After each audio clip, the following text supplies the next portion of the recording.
Welcome to our genealogy workshop, Caring for Family Heirlooms. You have to yell at us. We don't hear well. That's me. We are heirlooms ourselves. You got that right. Joining us this evening, our presenters are Rebecca Pesheimer and Adam Alfrey. Rebecca is with a curator with the East Tennessee Historical Society. She has a bachelor's degree in history with a focus on the antebellum South from the University of Tennessee, Chattanooga. And she was previously employed by the Great Smoky Mountain National Park as a museum technician. And one thing I found, she's worked as a contract employee for many organizations, but I was so impressed with the archival collection at Biltmore, which I would envy anyone that worked at Biltmore. It's always a treat to visit there. And Adam is Assistant Director for Historical Services at the Knox County Public Library. I also see that Humanities Scholar and Exhibition and Model Preparator for the Ewing Gallery of Art and Architecture, University of Tennessee, correct? And you did an internship at the Metropolitan Museum of Art, very impressive. And we are so happy to have both of you with us this evening. Everyone, welcome. Thanks for having us this evening.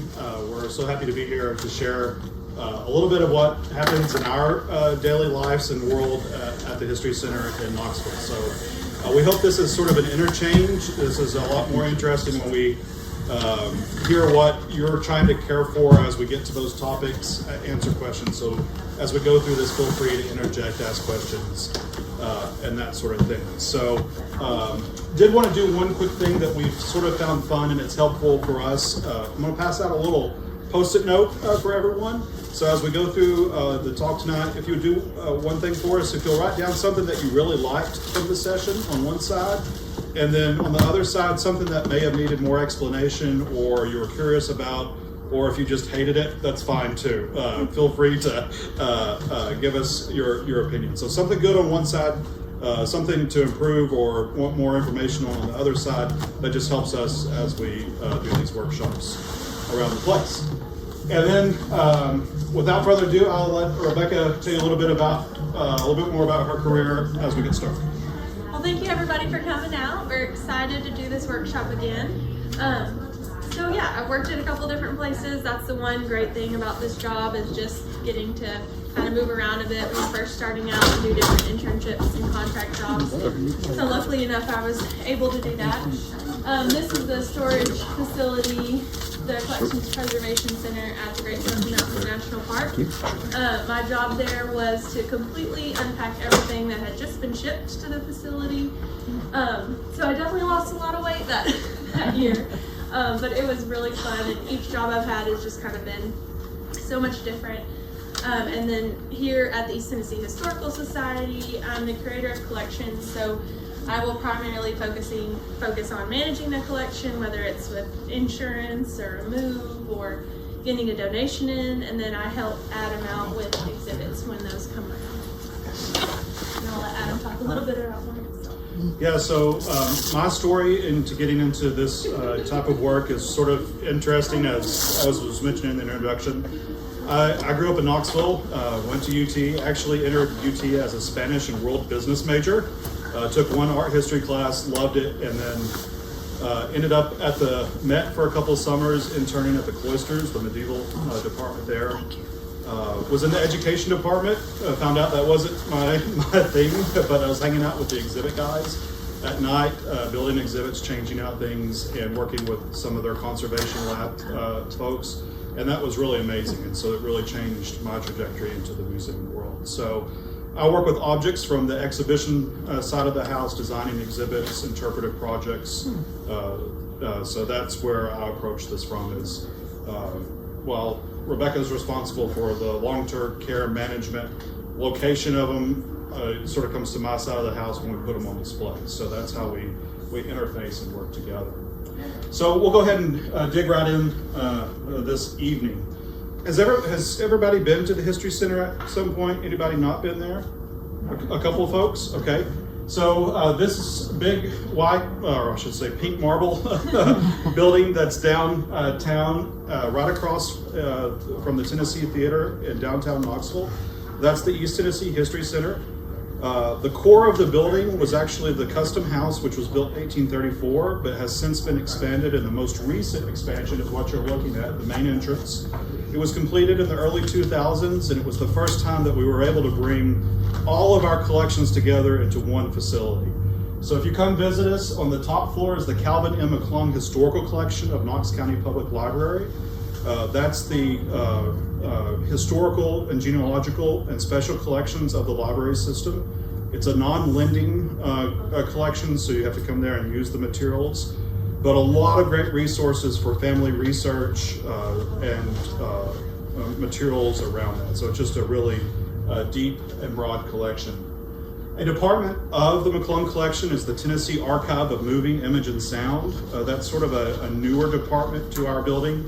But they're doing amazing work in capturing and preserving all of our AV material, audiovisual material. So old home movies, recordings, they work with that media all the time. And in fact, if you have old home movies that were taken from around this region, they will screen those for you, convert them. They like to keep the original or keep the digital. They keep the digital and return but you get a copy of it as well. So it's a great service and those home movies are actually have helped us in our research, because a lot of times folks were taking cameras around and recording things that didn't get recorded anywhere else. And so we've been able to identify places or things based on those home movies. So those are really amazing. On the second floor is Knox County Archives. That's our governmental archives, the permanent records of Knox County. Knox County's records are complete back to 1792. And I always feel like I'm jinxing this when I say this out loud, but we've never had a major fire or flood in our records. So those records as a group are pretty complete back to 1792. So an amazing resource there.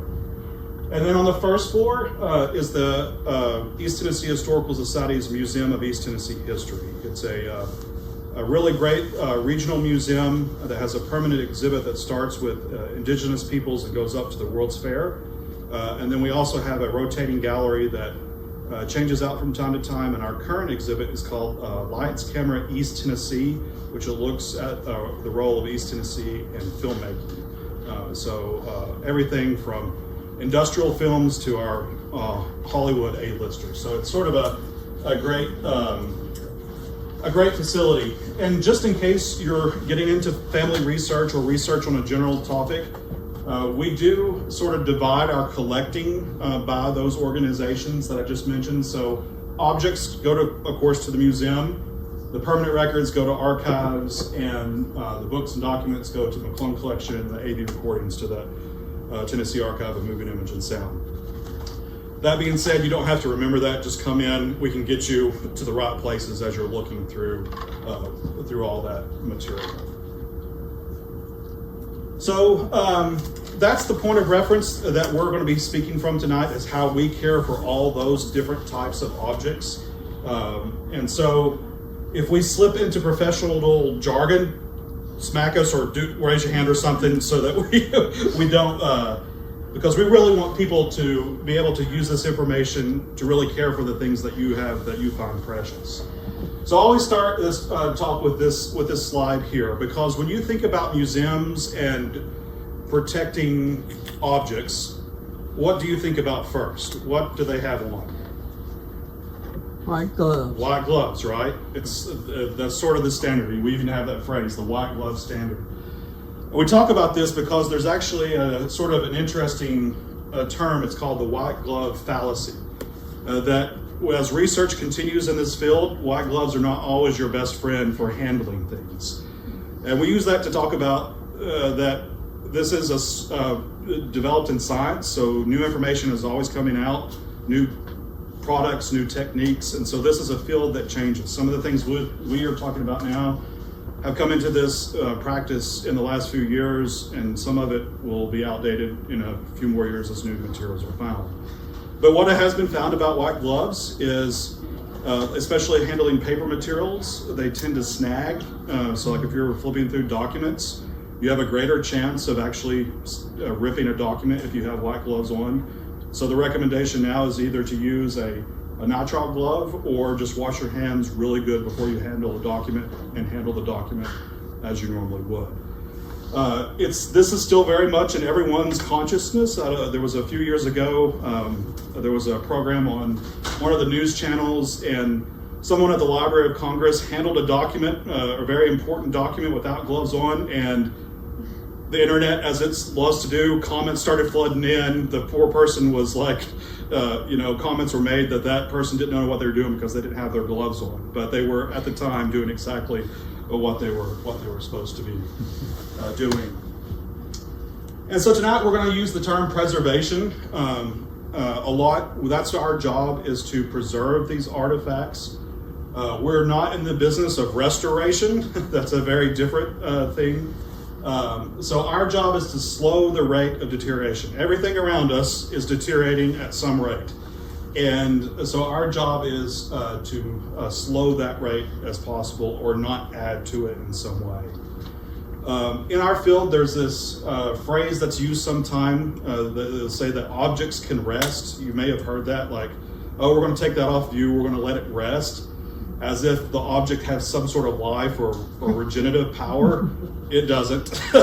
Once the damage is done, the damage is done. So that's what we try to get folks to think about, is making sure you're preventing that damage from happening in the first place, because it's hard to get it back. And then while we like to play professionals on TV or wherever we're at, we are not trained conservators. So if you have something that's priceless and you need a treatment for it, we always ask that you go to a trained conservator who has spent their career actually working to conserve and stabilize objects. So just a qualifier to that. So we've talked a little bit about this. This is an example of something that we have encased, and we'll talk a little bit more about this process. But this shows you sort of how we pack things in order to make sure they're preserved and stabilized, so that when we're moving this coat, we're moving the box, not the coat itself, and how it's supported in all those ways. Just to hit that point again, we are never interested in making things look new. If things look new, it wouldn't be interesting, right? Like when we want that object on a display, when we want it to be there in the way it's been handed down to us from history. Now, there are some instances where that might fool us. For example, this is an example of a painting that we had conserved. And once it was conserved, it's significantly brighter, right? It looks new. But this is actually what the artist intended for it to look like, because this had layers of varnish and smoke from a fireplace on top of it. So once that layer of smoke and grime was taken off, you could then really see the beautiful details in the lace and then the patterns around her dress. So the role of the conservator is to never go beyond what the artist or the object maker intended. And if they add anything back, it has to match, and then it has to be reversible. They can't alter that piece in that way. So while it appears new, it's not. It just was cleaned and got all the years of material out of it. Do you remember how long he had that painting? It was about 4 months, I think. He worked on that one painting, so that was pretty amazing.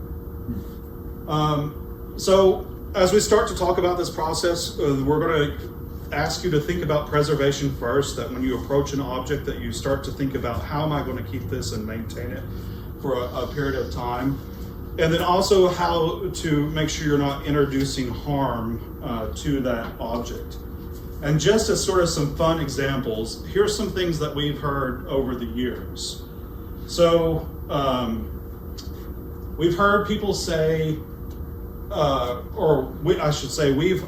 we would recommend dusting, like if you have a daguerreotype or tintype in your family, an old photograph, fine to dust that with a brush, take the dust off of it, perfectly fine. We have heard of people taking daguerreotypes and dunking them in ginger ale to clean them. not a good idea, right? If you spill a Coke on it or a carbonated beverage on anything, you know how sticky it gets. You're introducing a lot of things to it. Lightly cleaning the surface of an oil painting with saliva. You might wonder why saliva. It's perfectly balanced. It's pH neutral. All the conservators at the Met, when they're cleaning materials, they tend to just put their cotton tips in their mouth and use their saliva to clean ivories and things like that. You can also use distilled water if that sort of grosses you out. But on an oil painting, you can just take that and lightly clean the surface. We've heard of other individuals taking oil thinner to an oil painting, thinking that that would remove the dirt, but that actually destroys the painting, right? You're thinning out the paint that's there. And then carefully mending or supporting a tear in an old wedding dress, or hot gluing that bad boy back together, right? Hot glue is also not your friend when it comes to these things together. But we use those as a sort of reminder that these folk remedies for carrying things you have to be very cautious about. And especially so on the internet. Because when you search for how to care for a daguerreotype, sometimes these things come up. So you need to really evaluate your sources and make sure you're getting good information. So, is that you next? Yep. Okay, so best practices in y'all's collection. So feel free as we move along to raise your hand, call out, just be very informal, ask questions. This will kind of dive deep into how to handle your collection at home. But we're happy to go into more detail also if you have questions about the public collection in a museum as well. I have a question. Yeah. Sure. So you're mentioning about the dusting with a brush. Is a Swiffer okay? So, just as a point of comparison, this is the type of like soft bristle bamboo brush that we would use to dust with. The thing I would worry about with a Swiffer is it's got so many tentacles on it that are grabby because it's meant to grab dust that you might actually grab more than what the dust. So we tend to use a brush that's... Is that Corsair? It's... I think that one may be Okay. Corsair. The majority of ours do have Corsair, I think. Yeah. And then we've also been told by conservators to use like a general microfiber cloth if we don't have anything else. If we just don't have something we felt that's archival, if you have a very clean, yes, something that's dry that can get the dust off. The caution with brushes is to use them for a particular type of cleaning and then not transfer it to something else. So, like if you're using it for dust, keep using it for dust, but if you get it like on a charcoal or something, you don't want to transfer that material between things. So we have a couple handouts. This is the first one in your packet. Feel free to look through those. This just kind of breaks it down into 4 steps of going through your collection at home. So the first one would be assess what you have, really see what condition these items are in. That can help you go through them. And then restore. So basically think about how you can put these objects in better cases and in better areas in your home. And then that kind of goes along with consider your environment, not storing things in your attic or basement. If you can, store them somewhere else.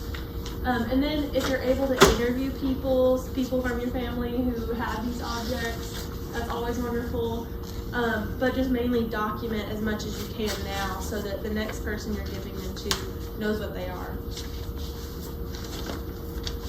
Does this look familiar to anybody? This wonderful attic site. We just wanted to include that in there so you can see sometimes that may be the situation. So step 1, where to start? So really just getting an inventory of what you have. Kind of move all your objects together in a room if you can, if you have the space to, and get a general inventory for yourself. And take notes throughout the process. Assess how many of what things that you have, whether you have in books or where they came from. But really this is kind of the area that you can start an inventory, and this is just an Excel sheet example. But really do what works best for you and how it kind of makes sense to you, and stick with it throughout the entire process. This will really kind of help keep things organized. But start with the basics and then go into details. If I can jump in, this I know seems like boring work, writing down everything that you own, but it actually is probably the most critical step in the process, because you're seeing what you have on black and white, and then you can evaluate, well, this is the stuff I really need to keep. This is the stuff I need to have conversations with my family about, where it goes, how it's cared for. And it really allows you to see the grand sort of scope of the things that you're trying to take care of. And one of the tips that I've been using and recommending is to maybe even consider, if you don't have access to, say, like Excel or Microsoft Word, use a free platform like Google. Their spreadsheet is great, it's easy to use, and then it's automatically stored in the cloud. So even it is preserved in an offsite space for you. So it's I know this doesn't seem like a lot of fun, but down the road as you go through this process, it really helps everything take place. Does anybody have questions about that? So within this first step, kind of organizing, grouping your collection together, really kind of make note about how many of certain items that you have, like I said earlier. That way you can kind of begin to develop a plan for your storage needs. Like, do you need so many boxes for your clothes or for books? But this is a really good time to consider what you have so that you can start thinking about storage. Okay, so storage supplies. We order from University Products and Gaylord. I think I might have put a packet or a page in your packet.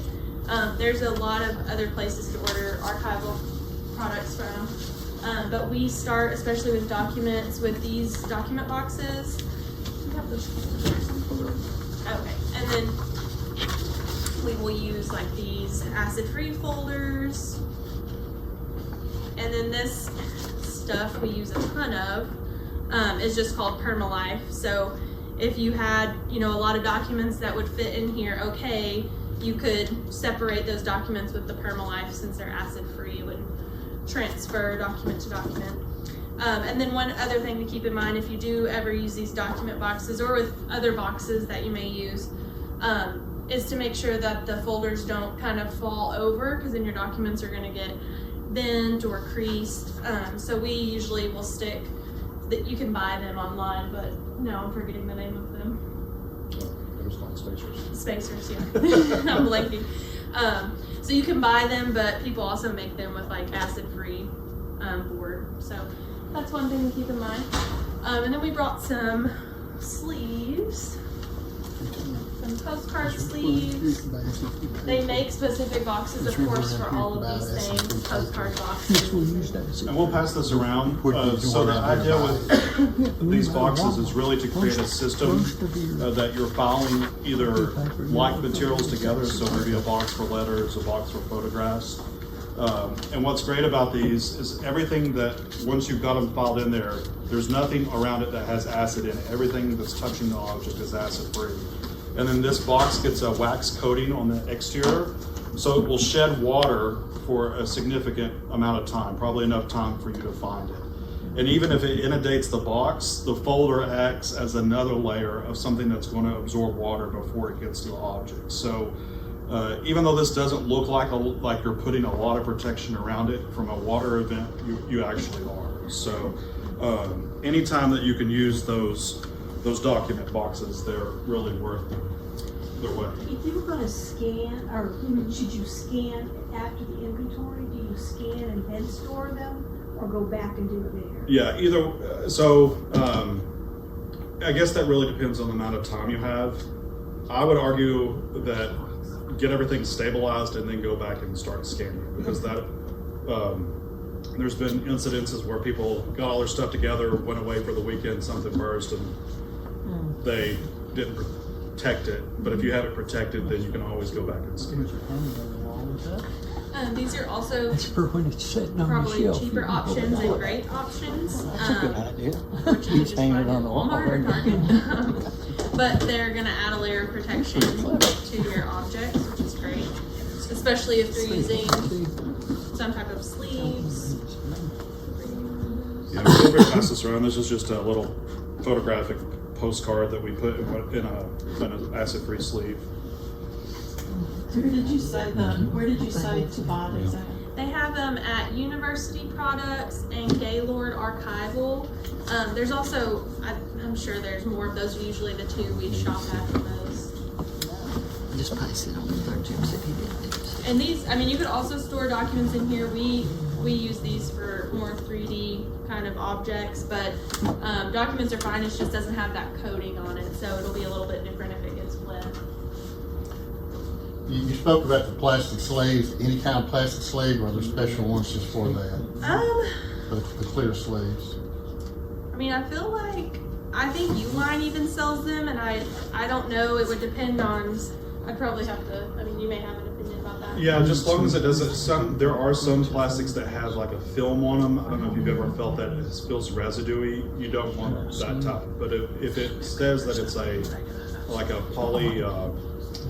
poly plastic, most of those are inert and don't interact with. And some of these even come with like a glue, so you can glue it down. And I've seen the protective sleeve come off of that like glue part, so that could be problematic later on if you find some that do have that like sticky enclosure on it. Yeah, we typically just slide them in and do not close that seam. That way you can get it in and out without any adhesive. Is that what you just showed us with what this is? Yeah. You get these at the same place where you would get the boxes? Yep. I know for my comics, I use that plastic sleeves. Right. Yeah. Yeah. So for clothing, quilts, samplers, things like that, we had recommended that you use 100% cotton, like a twill almost. You can buy it at the same place if you needed twill or if you don't have 100% cotton somewhere. But we recommend that you sew them on the back. And then Adam, if you want to talk about a little bit about that. Yeah, so we have a really great quilt historian that we work with, and her recommendation, and something that we've done a lot with our collection, and we encourage individuals to do, is to take that 100% cotton cloth and actually stitch on the back corner a patch and have the maker put notes about the quilt so that it always stays with the object. As you may well know, quilts get passed down. They get passed around, and sometimes they lose that connection to the maker or the family. But because that's sewn into the object itself, it always stays with it. And she just recommends using they make acid-free fabric pins just to write that story on there, and then have the person can sign it, include whatever information they want. But it's a great way for all that information to stay with the quilt so that it has meaning as it moves to each owner. Yeah. To preserve a quilt, could you store it in, the plastic bags that modern quilts, bedding stuff, can you reuse those to store a quilt in? Yeah, absolutely. So the only caveat to that is just making sure that when you fold it and get it in there that you're not doing anything severe. Okay. So the whole suction bags where you're cramping them down in that space, yeah. But if it's a big bag, that's a perfect barrier to keeping bugs and all sorts of stuff out of there. And good. Sorry, do you need to layer anything in between the folds, or? It would be awesome if you could. If we call it like padding or stuffing the quilt, or like a shirt or something, but just we use unbuffered tissue, acid-free, same place. You'll see that. So they've stuffed inside the shirt. So there's actually a layer of tissue between the front part of the shirt and the back. And then they have rolls inside the sleeves, just anything to prevent that creasing, and help kind of limit the folds. And what that's gonna do is just prevent from tears happening over the course of its life in the box. So yeah, definitely padding, and the less folds the better, especially with quilts. If you have a good place to put it, and if you can't put it in a box and you have to put it in a chest, always remember that the tannins and the wood are gonna stain the quilt over time. So that barrier, whether it's a good plastic or 100% cotton pillow, something that's gonna allow there to be a barrier between whatever the actual encasement of The for a garment like that, you know, the boxes that they use for to store wedding dresses and everything. Is that an necessary? Do you know? Yeah, you go ahead. It depends. So they do at the places we mentioned, and this is not an ad for them, but they also sell garment boxes that are acid free. Okay. So yeah, just as long as you could look on there and see that it's stamped acid free, that's where you want to go. And did you want to talk about like dry cleaners? Like some Yeah. cleaners will. So sometimes folks think that dry cleaning is a conservation process, and thankfully people are shaking heads. Correct. That's the right response. There are some cleaners who do a archival process for wedding dresses, but that's a separate service from dry cleaning. I think there's one in the Knoxville area that offers that service. So the best thing to do is actually just make sure that if you've got a garment, make sure it don't, unless it's really soiled, just try to knock the surface off, keep it in its state, and not put it through that rigors of washing and cleaning it yet again. Yeah, a lot of times before we store our textiles, we will use, we have a specific vacuum cleaner with a screen that has a very tight screen that we put over, so we don't get any snags or any materials, and we're just getting dust before it goes into storage. So we'll do that. We also have hung jackets or coats, something that's really stable and we don't think that it needs to lay down. And you can, if you all wanted to hang some of your materials like that and you think that it's okay up on the shoulders to do so, you could also make or buy the padding for the hanger. They actually kind of make that so it doesn't crease and you really have a big fold all the way down. So you want to think of your hanger as almost like a big wide horseshoe, never real thin, so that the garment goes over the top. Yeah. I have a quilt that was made some years before I was born, and I don't know how many years, but could I protect it, but hang it out over a line outside so that it can get aired out and the dust come off safely?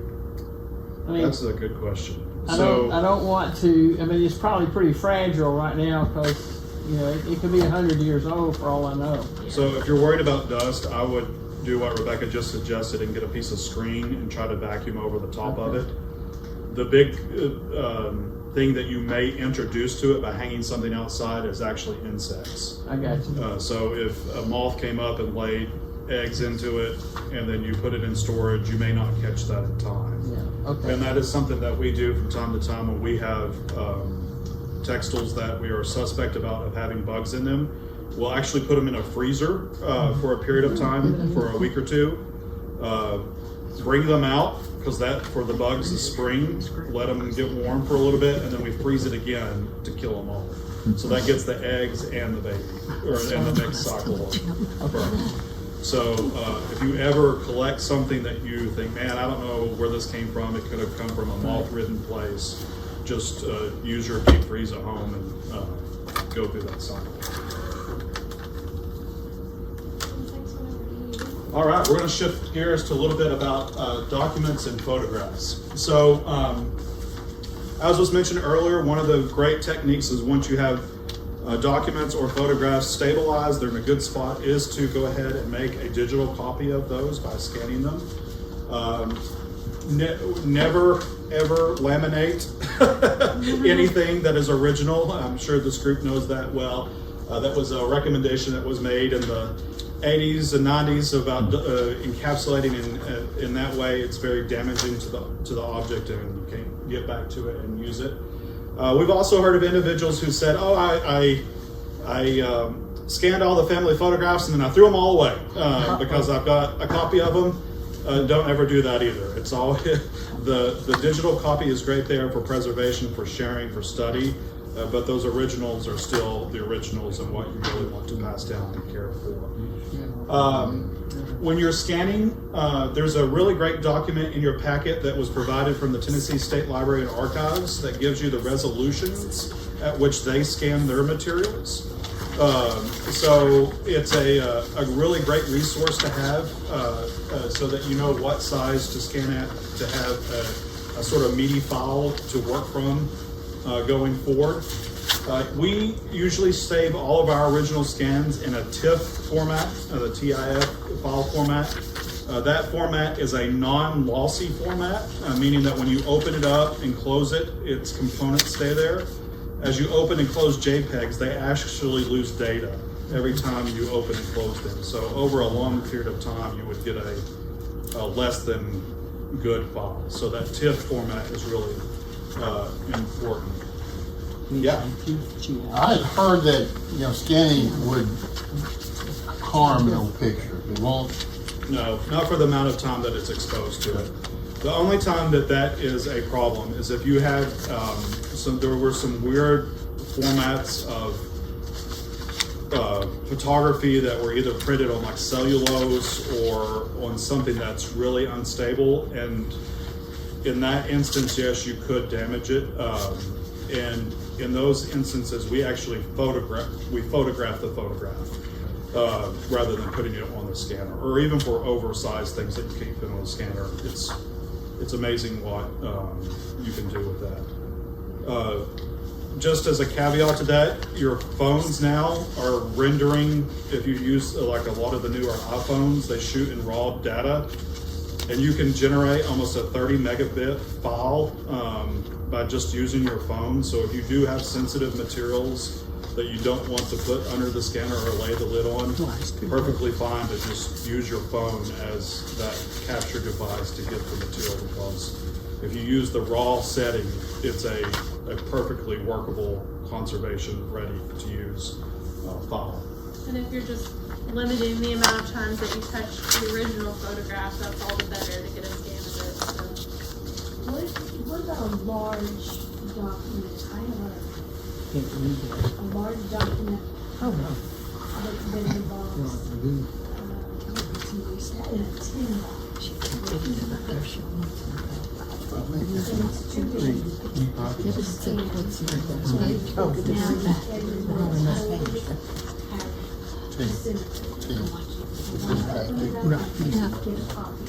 Now, So in that instance, I would go to someone that has like a photo house, like a good camera shop or photo print shop, because what they're going to probably do is photograph that in sections, stitch it back together in Photoshop, and then make a print from it. So someone that can take the parts, put it back together, and then reproduce it. Architectural companies have scanners, large format scanners. You might get lucky that they have a flatbed that's large, but typically they have roll-through scanners. You wouldn't want that to go through that. But if they had a large, oversized scanner, that might be a possibility. Yeah, a couple of photo camera stores do have like one person on staff that's doing just that and making digital copies for people and stitching them together, like you said. So. can I use my 35 millimeter? Yep. Absolutely. So this is that document I referenced just a minute ago from the State Library and Archives that you've got in your handout about the sizes. The one thing to take note of on this chart, as the size of the original photograph goes down, your DPI at which you scan needs to go up. That allows you to blow those images up and really see the details. So basically thinking about it as if you have, like a 4x4 square and you need it to go to a 16x16 square, you need to get as many parts as possible in that small scan to make it go bigger. So just as you're scanning, always think about those ratios of creating that process. But the way to use that chart is just to look at the original size, find out about what size the image is, and then pick your scan settings right next to it. So that's a really great resource. The other thing to think about is where are you putting all these files? I don't know about you, but if you have big family photo albums, all of a sudden you've got hundreds of files that are in the tens of megabytes range, and you've got to store these things somewhere.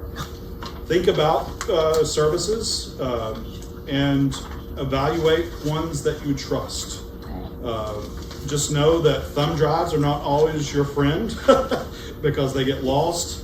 They get left in pockets and get washed in the dirty clothes. Don't ask me how I know that. But even your sort of external hard drives, they have a life too, and as much as you backed it up, just think about the lifestyle or the life cycle of where these files are going. There are some really interesting platforms that are available online for sharing and storing some of these materials. One of the newest ones that is out there is called Preservica. If right now, I think if you go on and just start the free trial, they give you 5 gigabytes of free online preservation grade storage for your files for you to play with. They eventually want you to upgrade, but that first 5 gigabytes will take you a little bit of time to fill up. What's cool about them is when you put a JPEG on there, or any file format on there, it automatically converts it to a TIFF and a PDF-A for you, and then puts it on servers in several locations. So that's a pretty cool resource to use, and it's pretty user-friendly. Google Drive is another option. I mentioned Google because it's a big corporation. It's been around. It's probably got some staying power to it. Just be cautious about using a service that is not tested and doesn't have a lot of firepower behind it, because those cloud services could go away and you could lose access to those too. We're still sort of on the cusp of that whole cloud longevity portion of it. So sort of. What's your thoughts on Dropbox? Dropbox, perfectly fine. It's been around, it's tested, it seems to be stable. So yeah, it's a service that is not, it doesn't seem to be fly by night, so to speak.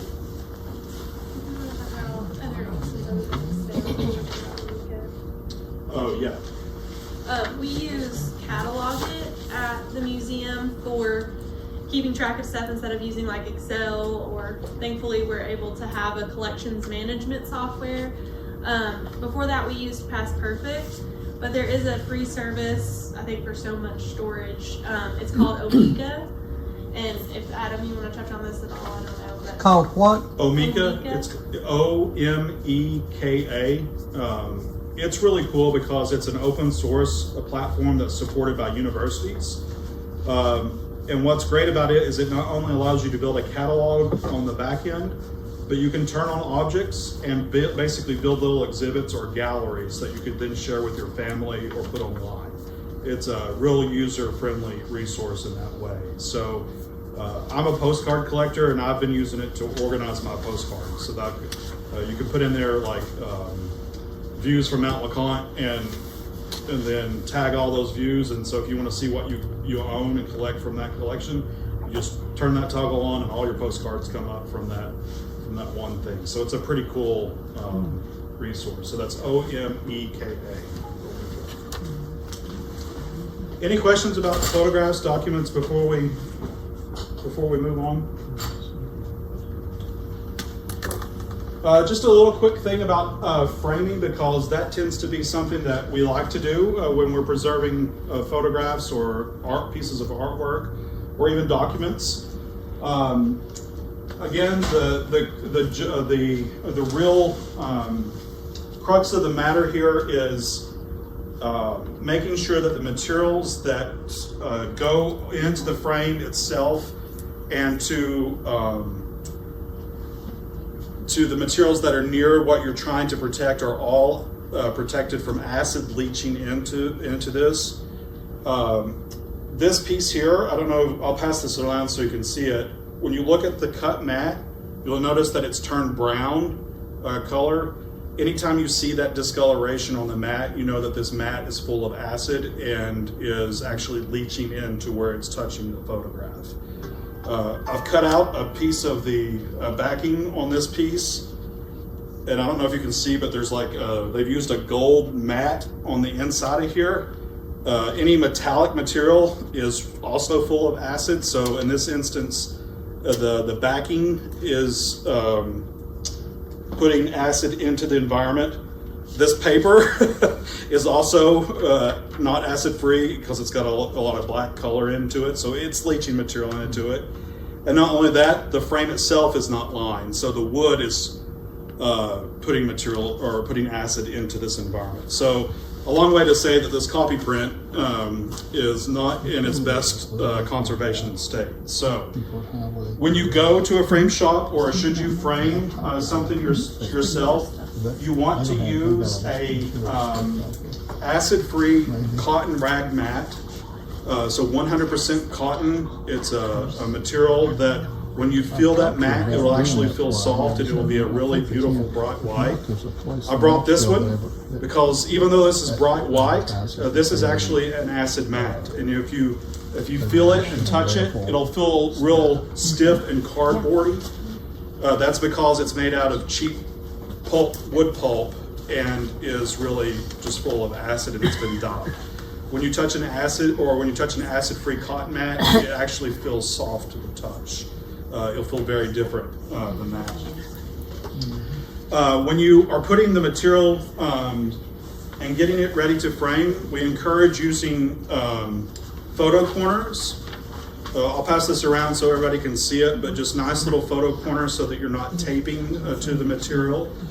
You can tape to the material if you use a removable acid-free tape, like a linen engine tape.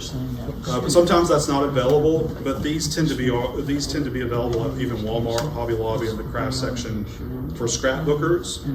But this really just allows you to mount the photograph or material and allow it to be held in place without taping to it. While I've got this up, this is actually a great way to preserve and handle documents or materials, is sort of encasing them in this way. So as I pass this around, in fact, I'll go ahead and pass this one around so I've got another one to talk about. We just call this encapsulation. Yeah, so this is an acid-free, I always use the wrong term for this. It's like an acid-free mylar material. So what we do is we mount the photograph corners. This is on an acid-free piece of board, and then that material is all taped on the back side, on the inside of here, and then we cover it with a board on the back just to make sure it doesn't release. But then that way I can touch this document, hand it around, show it off. Nothing's touching it that has acid in it, and it's ready to go. This is actually a black acid-free mat or a foam core on the back. So they do make some materials in black that are acid-free. So it's just a nice way to. How do you seal the corners of your mylar? Well, they're cut. They're sort of folded like a package on the inside, and so they're taped in between that sandwich layer. You do tape it in between? Yeah, with that acid-free tape. Yep. So if you have photographs that you use those old corner and you take them out of that album and then the corners are dim, is there any way to repair those? Yep. You will not repair those, you can replace them. You can go just replace them on top. Get you some ones on top. You know, when you're listening, you talk about, we see the bigger picture come around. It makes me think of how many places I've gone that had photographs on them, like Gettysburg. They didn't do any of this preservation, so at a certain point in time, they're gonna be gone. Right.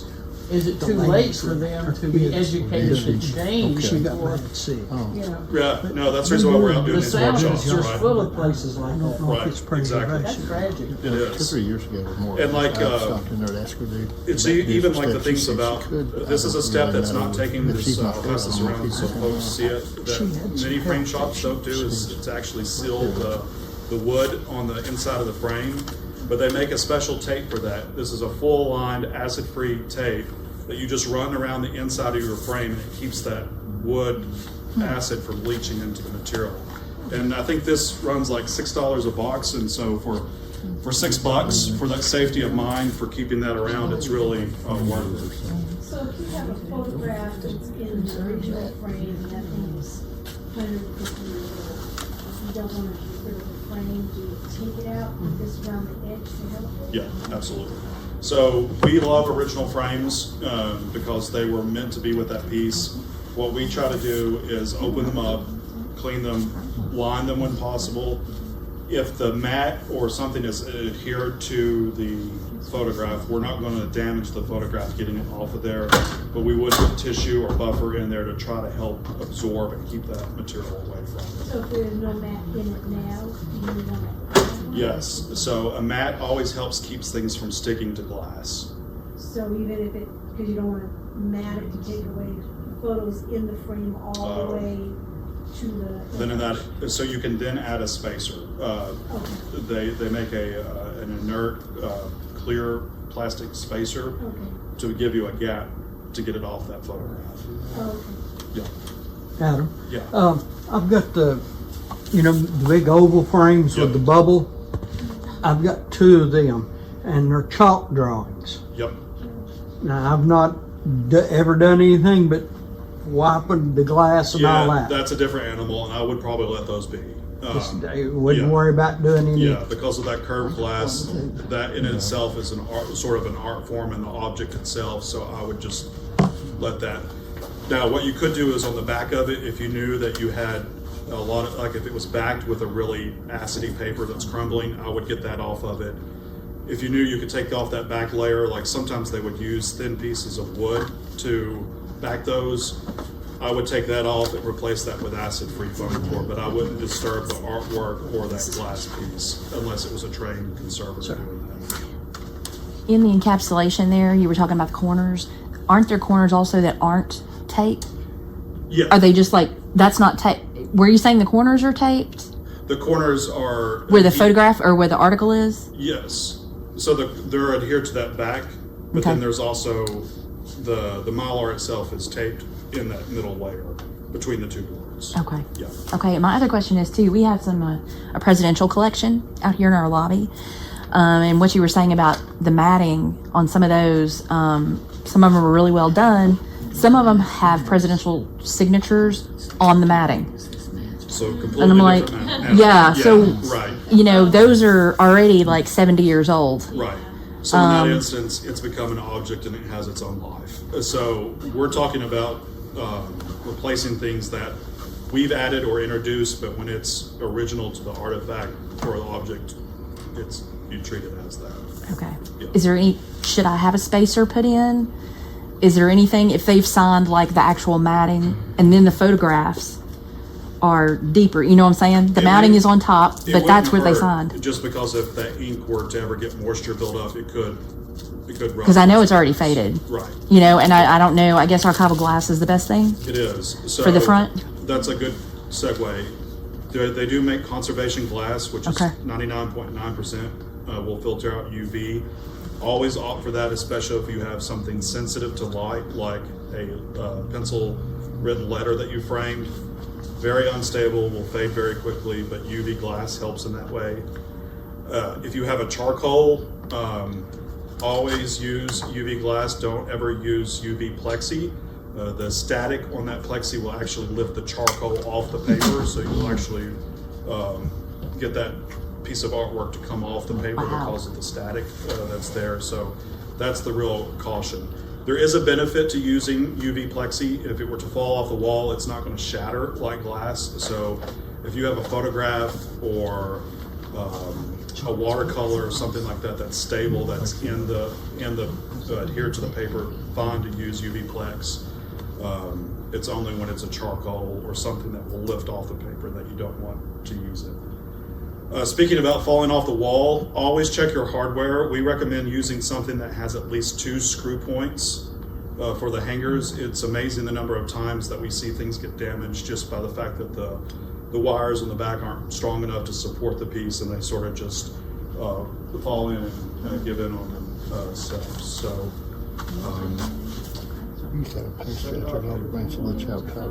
Yeah. Just quickly on books, because we want to leave some time for questions and answers too. This is we would pass this around because this is a book that we've inundated with water. If you've never felt a completely waterlogged book, it's a sad thing, but it's also sort of good to feel. The reason we share that feeling with you is in this state, notice how pliable it is and that it's staying together.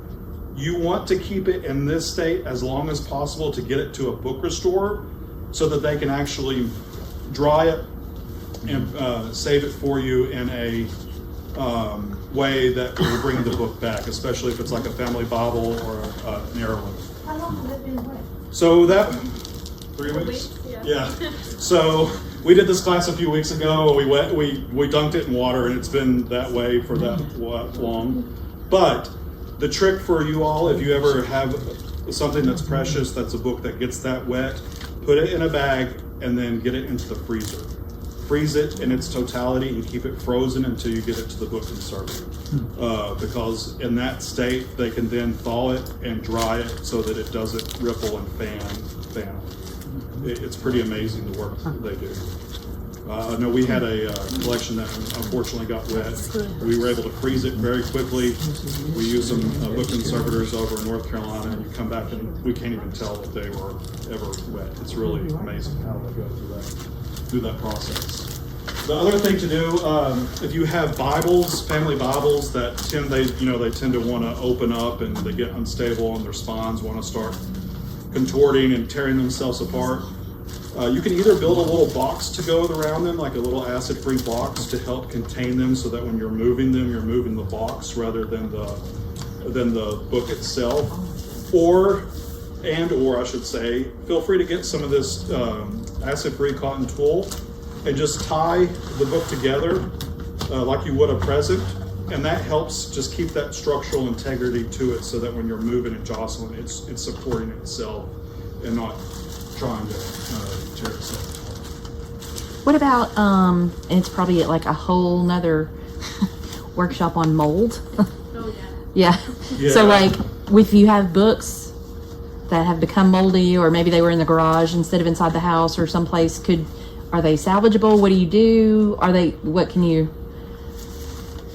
I would probably recommend encasing them. That way the mold doesn't spread to other books or other objects, kind of separating them. But as far as remedy of the mold. Yeah, I would trust a professional on that.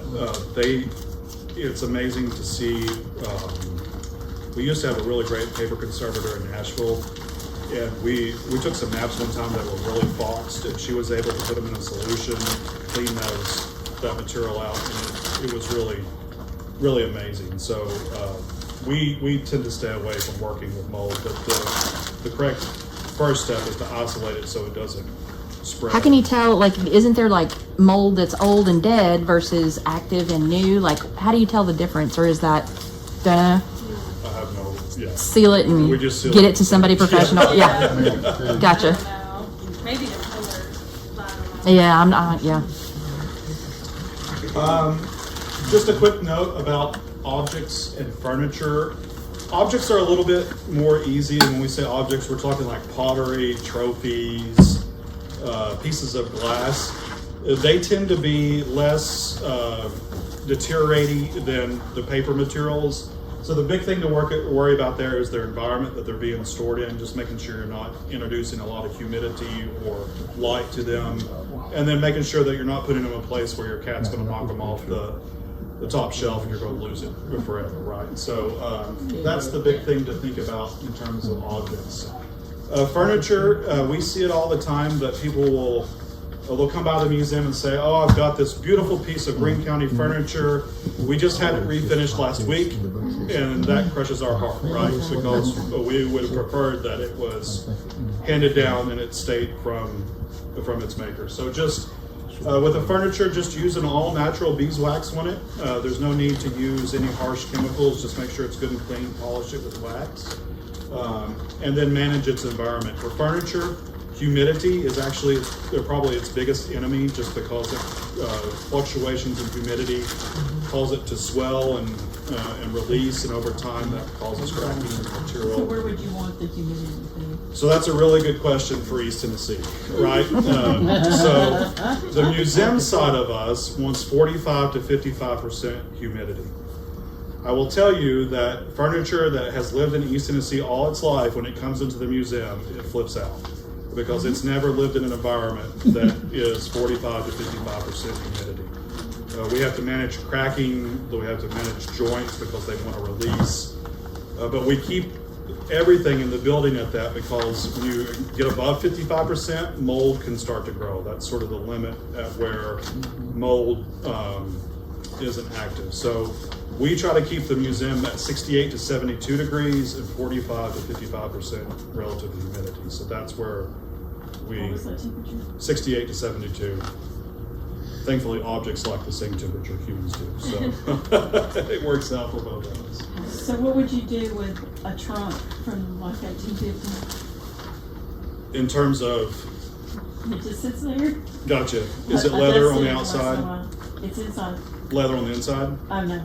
Okay, No. leather on the out or just a wood? A lot of metal trim, wood with metal trim. Yeah, The so, inside is just like cardboard lined paper. yeah, so because it is got a lot of the metal, you want to control the humidity on it because of the rust. Once you get above that 55%, it's going to want to start to pit and rust. So that's, just keep that clean. And then if it's wood, just simple wax, cleaning the surface. And the inside of it's paper, you would manage it sort of like other paper material, just not putting anything in there that is increasing the burden of acid that's on that cardboard. Do you have an all-natural wax product that you, Just, they have it at Lowe's, like there'll be a furniture wax and it'll say all natural 100% wax. So you're gonna think this is a crazy question, but in this trunk is a picture of a great aunt who died in childbirth, and on it is a twig of both of their hair. Oh, hair. But I've noticed the hair in the last 10 years is starting to deteriorate. Sure. So is the picture adhered to the trunk or is it just? No, it's just laying in there separately. Yeah, I would get that out of the trunk because the hair is reacting to the acid in the cardboard that it's down to. And what would you just put in a plastic sleeve? Yeah, I would keep it if it It's has a very released. small picture. Yeah, if it has released already from the photograph, I would put it in like one of these Mylar bags and then put that with the photograph so you store them together so that that object stays together, but I would separate those two things. Do you need to do anything special for a cedar tip? I would think it'd be about the same unless you disagree. I mean, it just depends on if there's metal or leather. No. But if it's just cedar. Just cedar. Yeah. I would be worried about it getting too brittle with lower temperatures or lower humidity, and then the other side of it getting too. So for homes, I wouldn't go home and like try to recalibrate your humidity levels. Just keep it constant. Once something's in an environment and you can keep it at the same temperature and about the same humidity, that's the best thing for the object. We just have to, because we have so many objects, we have to pick the lowest common denominator that's going to keep everybody happy and safe. So that's what we operate at. So this is back to the hair. I wish I had thought of that question. We have some out here in our presidential collection of Queen Elizabeth, back when she was Princess Elizabeth. So I know that does sound weird to people, but that was a thing back then when you gave hairs to, your betrothed fiance or whatever, or locket or whatever. The way ours are done, so I'm asking for advice if we need to change this, are 3 little curls in a stand-up acrylic stand. So they're sort of mashed, they're not sealed. The little sides will be open, but they're kind of mashed in there. Is that, they look good? So long as, we can look at them maybe later, but long as they're not sliding down on themselves so that they're forcing themselves to pull out of that curl. I have never taken that apart to see if they're adhered inside somehow. Right. Because I don't want to mess with it. Yeah. But I wondered if I needed to change that or not. Yeah, and also if you said it's sitting, it's like, it's not laying down, it's. Yes, it's like one of the little acrylic stand like that. Yeah. And so the pressure's down here and they're just inside this little thing about the size of my hand. Gotcha. In there in the 3 little curls. Yeah, it may be a thing that even just simply laying it flat would help keep pressure. Not fighting gravity, Right. having to pull. Yeah. Yeah, that's a good idea. could you store a section of hair in a glass tube? Sure. Glass is inert. Okay. Yep, absolutely. I would just keep it always stored flat, not standing up, but yeah. Yeah, we have a couple of the hair necklaces. I guess we have 2. And they're pretty much, we have them upright, but they're supported all the way around. But yeah, same there. That's the worry, is that the hair will get brittle, dry out, and then it just snaps. Yeah. I have to ask this question because I'm probably the oddball here. My family settled in McMinn County in 1804. So all of my ancestors are there. And you're talking about Knoxville and the stuff there. Where's my stuff from McMinn? Where would I go there to find out anything? So, Athens, the county seat? Yeah, the, what is the museum called? Museum Center at 5 Points. Well, there, and then Oh, the McMinn County Heritage the Center. Heritage Center. There's a McMinn County Heritage Center, and then there's the Museum Center at 5 Points, and they'd probably be your best landing point, at least to start you out. I know there's a couple other archives around the area too, Okay. smaller, much smaller. The Cleveland Public Library actually has a Yeah. history building, a history center. It's a really nice. Is that part of McMinn County as well? It's in Bradley It's County, either- but it Okay. helps Yeah. service So that area. if I go to Athens where the county seat is, there should be a lot, that's where Yeah. the starting point might be. Yeah, yeah. I think the Heritage Center there, and then I think there's another archives or near the courthouse. There's another space that has stuff like that. Thank you. Yeah, they're very helpful. I'd just be driving myself crazy by going to Yeah. Knoxville and couldn't find anything. Well, and we do hold materials.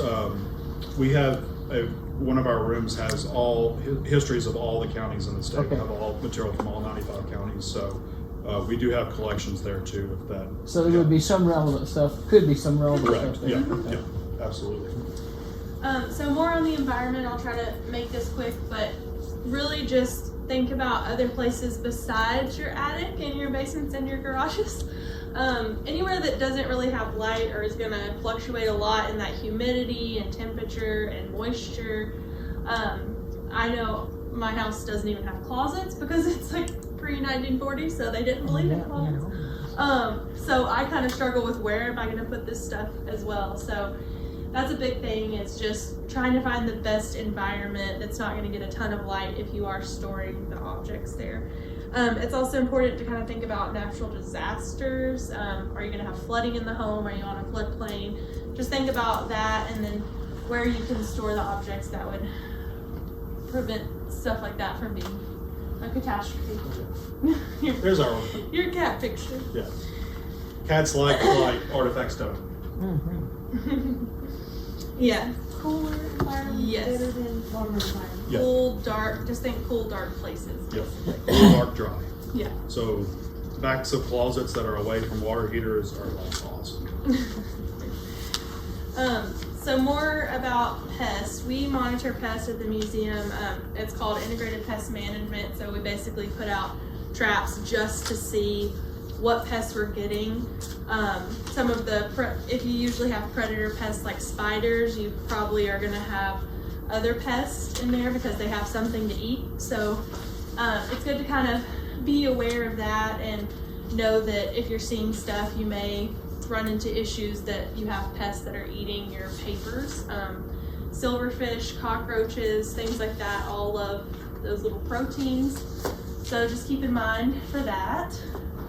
Did you want to talk about the lovely? Oh yeah. So there's a new thing that we manage now and just are aware of is bed bugs. They've made a huge comeback in our country.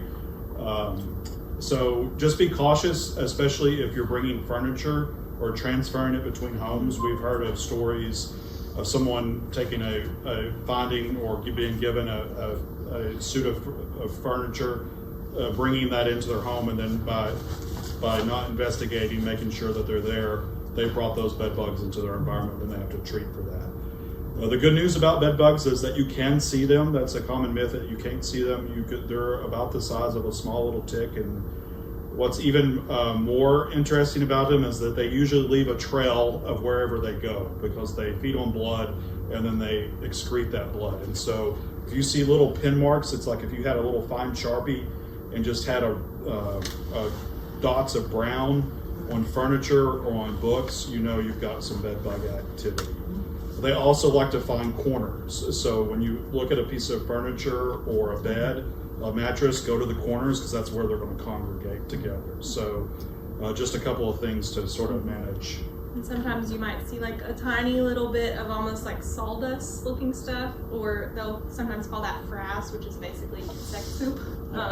But it'll be at those corners and they're just boring into the wood. Yeah. Is there any problem with bugs on books? Yeah, absolutely. So all the things we just mentioned, unfortunately, love books. Bed bugs, silverfish. They get in this, like sometimes they get in the spine, like especially on library books where we've got this nice protective wrap on there. They like to get down in here and hide. So you may bring that into your environment if you don't know where the book came. So when we bring books into the collection, we always sort of just make sure that, we open here. They typically want to hide in the creases, and you'll see that activity. So it's pretty, as long as you take the time to sort of visually inspect it, you'll probably catch it most of the time. Would you recommend using an ozone machine in your storage area or your library, just to once in a year, once in a couple of years, just to kill everything that's in there? So the only caution to that is sometimes those use other chemicals to make that process work that can actually tarnish metals really quick. Okay. So that would be the caution there, just to make sure you're not introducing. Just that dry ozone Right. machine. Yeah. And if you're curious, if you haven't seen those type of pests, like those little tiny silverfish, you could put some of those traps like near your entryways or near your basement door or somewhere that's like a common area that they could get in, and you'll kind of notice if there's activity or if there's not, to see if it's a problem. I get articles sometime on my computer, and it was a recommendation that periodically to vacuum your mattress. Sure. Just I mean, get Yeah. you, a shop vac or something that really has that suction, Yeah. and vacuum that mattress. Yeah, absolutely. Yeah, it will help a lot. We've talked a little bit about this, but just sort of follow up where we've started talking about building that list. Now that you've gone through the list, you got everything packed, you're ready to go. The last step to this process is putting the history with the object. So we really encourage you then to use that last field on your list to write down everything you know about it. How you got it, how the person that you got it from got it. All that information goes together and gets put with the piece, because that's what really provides its meaning, its context, and allows it to have a story and life of its own. Yeah. I noticed on the Excel document you had the first column was like an ID number or Yeah. whatever. So how do you correspond that with an object? I would assume you'd not want stickers, right? Like maybe archival tags or something? We use or archival tags unless it's a textile, and then we may sew it on with cotton. But if I can put it on with an archival tag, I usually so do there's that. no sticky labels, No. none of that stuff. Okay. And then on our paper materials, we actually just use a pencil and write on the bottom right, tiny, what the number is. So that way you don't have to stick anything to it. And we also put the number on a folder as well, so we can just look at the folder and know. And just to give you an example of why we go through this process and try to do what we do. 2 photographs here. One has gone through the process that we talked about tonight. The other one is hanging on a wall in a Cracker Barrel, right? And that's really the difference, is that when you go in a Cracker Barrel, a lot of cool stuff, right? But their story has been removed from them, and so it doesn't allow us to transfer information to the next generation or to share it and make it meaningful. And that really is a lot of times why we can't take objects, because sometimes we have no idea about what they are.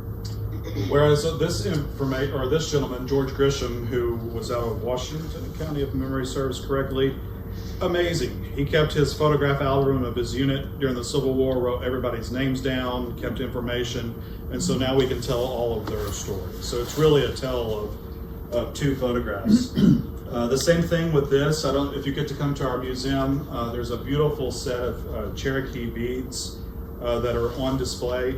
But the family, because they recognized and passed that down, they kept exactly which generation, who and how it came from Fort Loudon to the museum today. So that then allows us to tell that broader story of the interaction there at Fort Loudon and really make that story come alive. And then just another example, this was just a really nice little wooden child's toy. And like Rebecca just mentioned, if that had just come into the museum, even though it's in great shape, we probably would have declined it because it's just an example of a toy. But the family had kept a picture of the child playing with it, and then someone had the forethought to record the material, some notes with it. So we were able then to know exactly who was using it. So that's really the reason that we go through all this, is to really make sure these things have a life beyond what they normally would. So. Any other questions? Yeah. Not a question, but y'all are on Facebook. The one in Knoxville there, where, Yep. and I'm tongue-tied. And it's a good it's a good Facebook site. So I encourage anybody to want to keep up with the East Tennessee Historical Society to get on there. I need to get a class. I have a question. Yeah. Okay, my in-laws have a lot of photos, and then you remember the old albums with the sticky back. Mm-hmm. Is there any way to preserve those? I dare not pull the photos off. Just maybe scan the page itself and put it on. I could put it on photo paper perhaps. Yep. Yeah, I would do as best you can to scan, and if you feel that you can't remove the pictures, if you feel like I you cannot can, remove it. It's yeah. like it's cemented on there. I've Yeah. looked at so many of the family members that are gone, of Mhm. course. And it would be nice. I wanted to transcribe them and make copies to send to the different family members so they can Mhm. remember their Yeah. ancestors. So That's actually, there was a big project at the Museum Center at 5 Points. They had over like 500 scrapbooks, and it was basically the same thing. And what we were instructed to do was just put that those permalife sheets between each page, just as an added layer, even though you can't really take them off. But that's the biggest thing, is scanning it.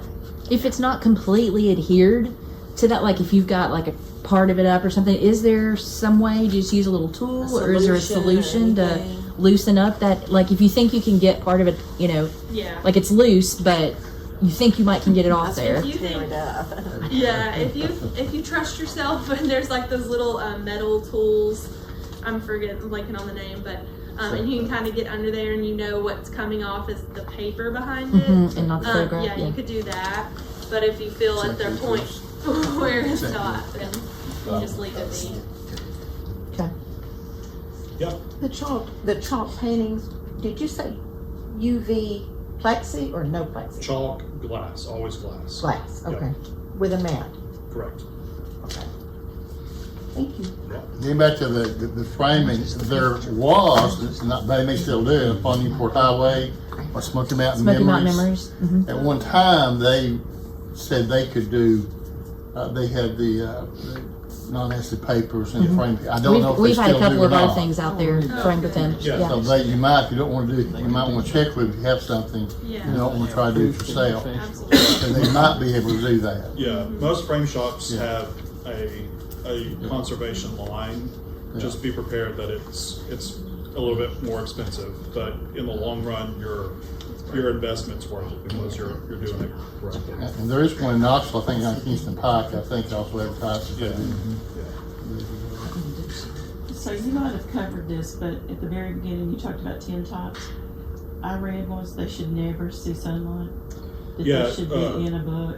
Yes, so tin types tend to that emulsification of print is sitting right on top of that metal surface. So really any photograph probably should stay out of the sunlight. The sun can damage things very quickly. But they're okay to open and look in an environment like this, but if you do expose them to intense amount of UV over time, they will It fade. just fades away. Yeah. Hey, about what age or time would they have done those tin types? All the way up through predominantly they were at their peak through the Civil War, just because they were cheap and easy to produce and send back home. Okay. After the Civil War, they move into CDVs or carte de visites, where they start printing on paper. But you would still see tintypists working up to like the 1890s. So, Okay. but primarily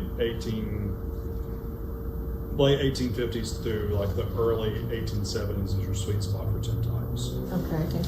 And now it's coming back, Right. which is gonna really confuse historians Right. later. Yeah.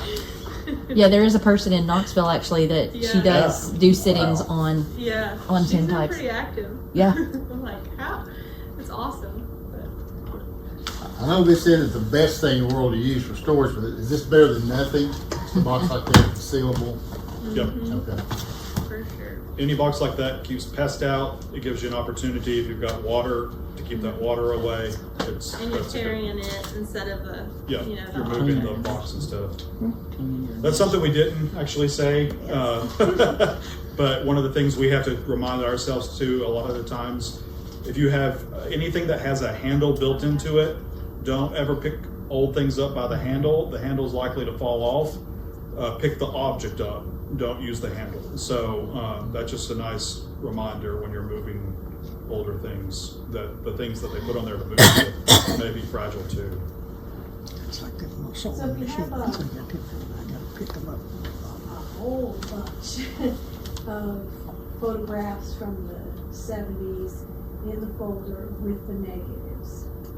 What do you do with the negatives? Do you scan those photos? Do you keep the negatives? Does that hurt the originals by keeping it in the same envelope? I would scan the photograph and keep them separate, or you could, I keep all my negatives in archival negative sleeves, and they have little like pouches with them if you wanted to fold them, or you could just keep them flat. And I just keep them in a binder and label what photos they go to, what year and everything, with the photographs in a separate box, if that makes any sense. So, I don't think it's gonna get done. yeah, Yeah, it's a right. lot. This lifetime. Yeah. Yeah, Because these things are expensive. they I are. got a box last year for Christmas. Mhm. It was $50 Yeah, it's crazy. for one box. Yeah. Crazy. And it doesn't even fit, the lid's floppy and Yeah. tiny. Yeah. I would definitely keep the negatives, because they can always be $7. scanned, and reproduced or whatever. Yes, better than nothing. Some of them was fading.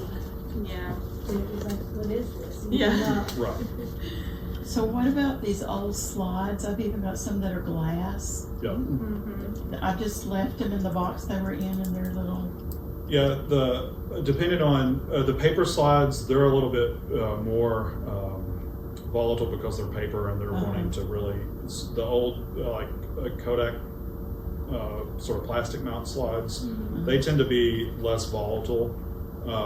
Again, you can scan those actually really well. I actually like 20 years ago sent some to Walmart and they printed Yeah, them out. right. And I got them back. I was really nervous, but Yeah. I got them back. Yeah. We I wouldn't do that now, but we actually at the History Center print from slide or scan Okay. from slides all the time, and you just get they make a tray that sits on top of your scanner, and you just drop them in and scan them, and it works really well. So Y'all need a little shop down there in your museum to come get those. to There you process it for folks, yeah. Yeah, you could make it Yeah. nice, be like the post office, Yeah, you know, yeah. give them more money. Is that faster? Maybe. Okay. Especially those acetate little Oh, packages yeah. of photos. I know. I can see a real run coming on that. You got a point. There are sometimes libraries or museums will have Yep. like conversion days where you bring Yeah. in your slides or photographs or whatever, and you know they have the equipment or a VHS tape Yep. over to a DVD, or so they'll have some conversion days like that, and that really can help people kind of convert old media, because if you have some of that stuff, you may still have the stuff, it might even be in good shape, but you may not have anything to play it on, Yeah. or a thing that you can't always look at those slides as they are. So we've actually toyed with that idea a little bit here at Pigeon Forge of having a day like that. Yeah, that would be great. Yeah. I vote yes. Yeah. Yeah, we vote yes. Well, thank you all so much. It's been an honor to be here. We really appreciate it. I hope everyone enjoys.